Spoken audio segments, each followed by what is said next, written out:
اللہ الرحمن الرحیم۔ السلام علیکم، welcome back to my channel Islamic course with Ikram. توحید کے دلائل۔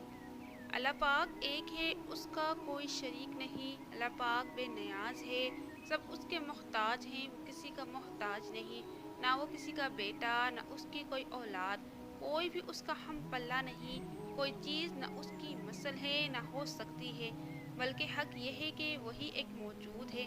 باقی وجود عارضی فانی اللہ پاک کے پیدا کرنے سے وجود میں آئے۔ جب وہ چاہے گا فنا کے گھاٹ اتر جائیں گے۔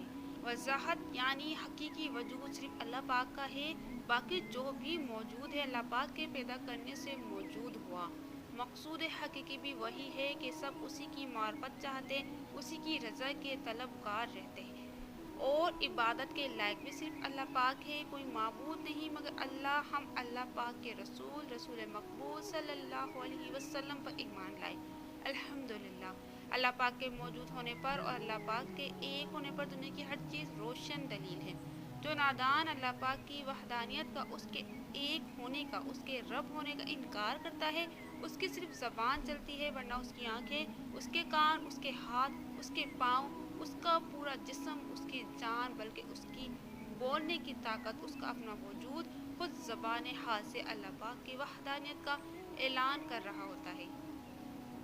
گویا اس کی اپنی ہی ذات اسے یہ کہہ رہی ہوتی ہے کہ اے بے وقوف، اے عقل کے اندھے، تو جس دماغ سے سوچتا ہے وہ دماغ اللہ پاک ہی نے بنایا ہے، تو جس زبان سے بولتا ہے وہ زبان اللہ پاک ہی نے بنائی ہے، تو جن آنکھوں سے دیکھتا ہے وہ آنکھیں اللہ پاک ہی نے بنائی ہیں، تو جن ہاتھوں سے پکڑتا ہے وہ ہاتھ بھی اللہ پاک نے بنائے ہیں، تو جن پیروں سے چلتا ہے وہ پیر بھی اللہ پاک نے بنائے ہیں۔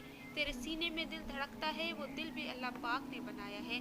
تجھے زندگی اللہ پاک نے بخشی، تجھے بولنے، سننے، سمجھنے، سوچنے، چلنے پھرنے کی طاقت بھی اللہ پاک نے بخشی، اور وہ اللہ پاک ہی ہے کہ تو چاہے جتنا مرضی زور لگائے، جتنی بھی ترقی کر لے، عنقریب وہ تجھے موت کے گھاٹ اتارے گا اور تو فنا ہو جائے گا۔ اے نادان، اپنے اندر ہی غور کر، تیرا ہونا، تیرا نہ ہونا، سب کچھ اللہ پاک کے وجود پر، اس کے ایک ہونے پر واضح اور صاف دلیل ہے۔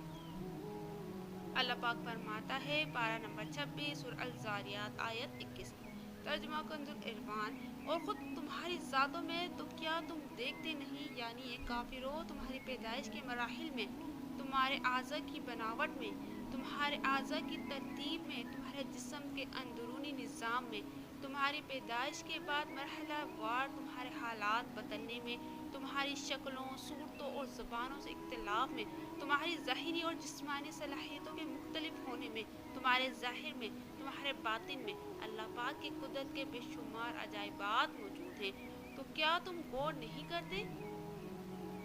امام شافعی رحمۃ اللہ علیہ کا ایک مختصر مناظرہ۔ ایک بار امام شافعی رحمۃ اللہ علیہ کے پاس کچھ کافر آ گئے۔ انہوں نے امام شافعی رحمۃ اللہ علیہ سے سوال کیا، بتائیے خدا کے وجود کی کیا دلیل ہے؟ شاید امام شافعی رحمۃ اللہ علیہ اس وقت شہتوت کے درخت کے قریب بیٹھے تھے، اس لیے فرمایا، یہ شہتوت کا درخت ہی میرے قادر قیوم اللہ پاک کے وجود کی دلیل ہے۔ کافر بولے، وہ کیسے؟ فرمایا، دیکھو، اس شہتوت کا پتا اگر ہرن کھا لے تو یہ مشک بن جاتا ہے، اسی پتے کو اگر بکری کھا لے تو دودھ بنتا ہے، اور اسی پتے کو اگر ریشم کا کیڑا کھا لے تو اس سے ریشم بن جاتا ہے، تو وہ کون ہے جو ایک ہی پتے کو اتنی شکلیں عطا فرما دیتا ہے؟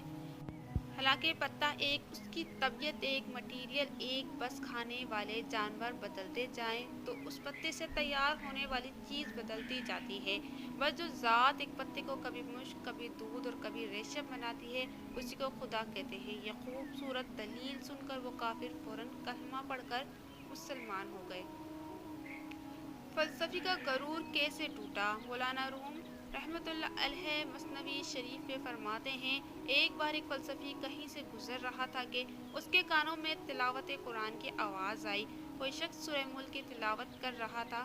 جب اس نے سورہ ملک کی آخری آیت تلاوت کی، جس میں اللہ پاک فرماتا ہے، ترجمہ کنز العرفان، تم فرماؤ بھلا دیکھو تو اگر صبح کو تمہارا پانی زمین میں دھس جائے تو وہ کون ہے جو تمہیں نگاہوں کے سامنے بہتا ہوا پانی لا دے؟ یہ آیت کریمہ سن کر وہ فلسفی تکبر اور غرور سے بولا، یہ کون سی مشکل بات ہے؟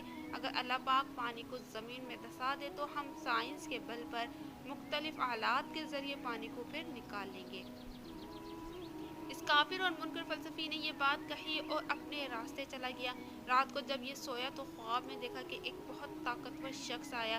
اس نے اس فلسفی کے منہ پر زوردار تمانچہ مارا جس سے اس کی دونوں آنکھیں نکل گئیں اور ساتھ ہی آنکھوں میں جو نور کا ایک ایک قطرہ پانی تھا وہ زمین پر گر کر خشک ہو گیا۔